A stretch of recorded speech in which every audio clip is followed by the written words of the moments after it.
everyone, good morning. So here is our lesson for today, analysis of trust method of sections. So our objectives are identify a zero force members in a structure and determine the reactions and member forces. So identify the zero force members, we already discussed the conditions that we should consider in identifying zero force members. For today, we are all focusing only on the reactions and member forces using the analysis of trusses method of sections. So what is method of sections? Method of sections is the process used to solve for the unknown forces acting on members of trust. So similar lang sa method of joints, though magkaiba lang tayo ng process kung paano natin isosolve yung mga internal forces. If yung ating method of joints, let's just have a recap. Kung ang ating method of joints or yung MOJ na tinatawag natin, nagpo-focus lang tayo only sa joints. Sa ating method of section or MOS, dito na tayo nagkakaroon ng cutting of section. Kumbaga, si method of section, mas shortcut na siya compare kay method of joints. Let's continue. In this method, we will cut the truss into two sections by passing a cutting plane through the members whose internal forces we wish to determine. This method permits us to solve directly any member by analyzing the left or the right section of the cutting plane. So, tulad yan na sinabi ko, sa ating method of sections, meron na tayong cutting doon sa mismong hinahanap nating members. Mas shortcut na siya. Steps to follow and method of section. So, katulad sa ating method of joints, meron din tayong steps na susundan para mas madali nating ma-identify kung paano ba tayo magsasolve ng ating mga internal loads. Okay, so ano nga ba yung mga steps natin? So, una, always find the reaction sa support. Okay, so hindi mawawala yung paghahanap natin ng reaction sa support, and hopefully everyone alam na yung kung paano tayo maghanap ng reaction sa support. Hindi ba meron tayong mga summation moment, summation forces vertical, tsaka si summation forces horizontal.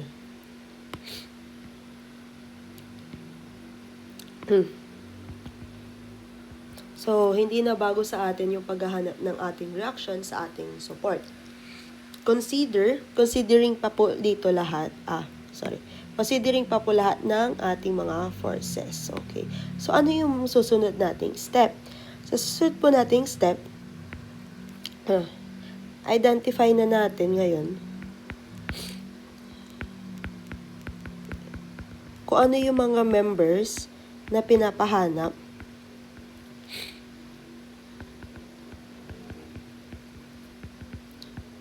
sa mga problem. So, marami naman kasi tayong members na available sa ating mga trusses. So, for example, kunyari, ganito lang yung image.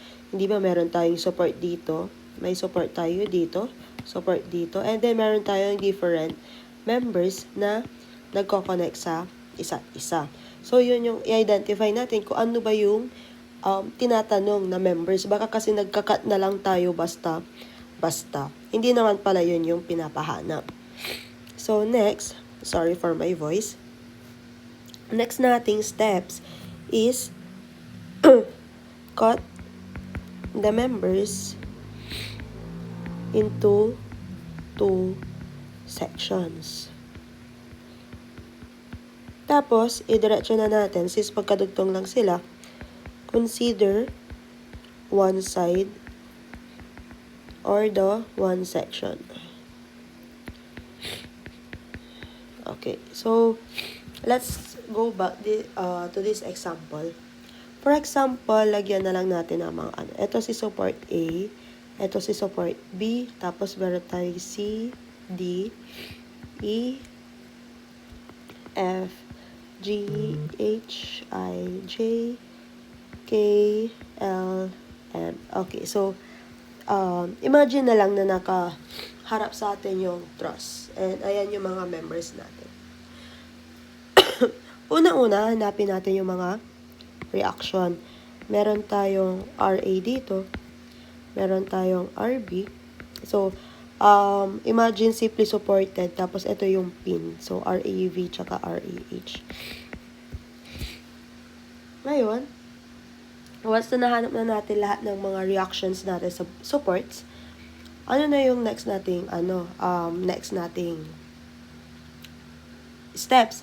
Yun yung identify natin kung ano yung members in question or yung pinapahanap na forces. So, let's say, ang pinapahanap na forces based sa question is si FG or kaya FG tsaka si FH. Okay. Kunyari yan yung pinapahanap na tanong. Ano ba yung, paano ba natin ma-identify kung ano yung ika-cut natin? So, syempre, hahanapin natin, ano ba yung mga members? Nasaan yung mga members na FG tsaka si FH? Kung titingnan natin dito sa picture, ang FG po natin is around here. Ito yung FG natin. So, highlight na lang natin. Ito na lang. Ito yung FG natin. Ito. Tapos, yung FH natin is ito. So, kung ika-cut natin yan, syempre, dapat yung mapapalabas natin yung forces natin sa FG tsaka sa FH. Baka kasi mamaya magka-cut kayo, andyan si FG at andyan si FH, dito kayo magka-cut. Eh di hindi natin nahati or hindi natin napalabas yung internal forces natin kay FG tsaka FH. So, ang i-consider natin dapat yung mahahati yung members na FG at FH para mapalabas natin yung kanilang mga internal forces. Okay? So, kung hahatiin man natin yan, dapat mula dito, so, hatiin natin yung section, hindi siya nakikita. So, ayan. Kailangan, hatiin nyo siya doon sa section na mahati yung dalawang members. Ayan. Okay, nahati na. Ngayon, since nahati na natin siya, magko-consider kayo ngayon kung anong side ang gagamitin nyo. Pwede nyo i-consider yung ating left section. Ito yung ating left section. Tapos, ito naman yung ating right section.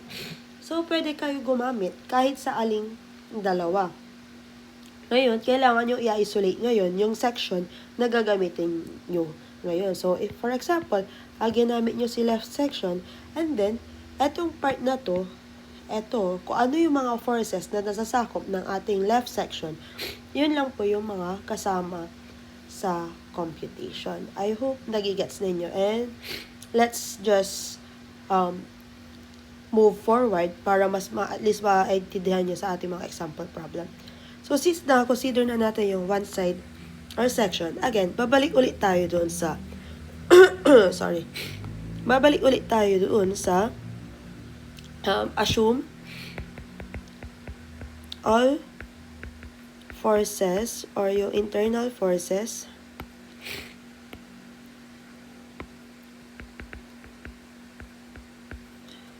is tension. Again, assume lang po para mas easy yung pag-identify natin ng kanilang mga direction. Para pag mali or nag-negative yung ating direction, meaning mali yung assume natin and it's compression kaagad. And then, since na-assume na natin na all internal forces is tension, ang gagawin na po natin, solve na po natin yung mga internal forces na pinapahanap. Sorry.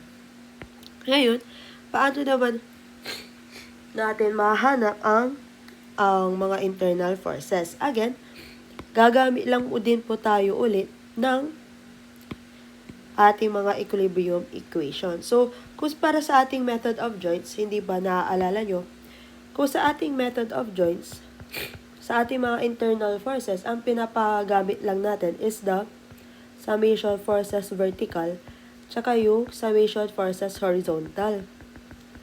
Kasi kumbaga parang ang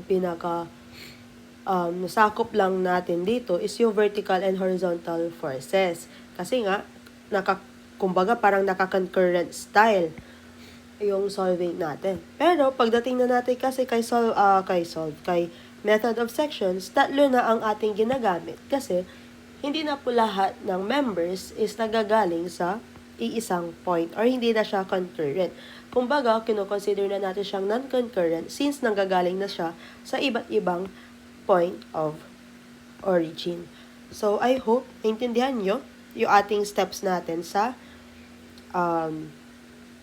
ating method of section. So, yun lang naman ang pinaka-concept natin for our method of sections. We will continue our next video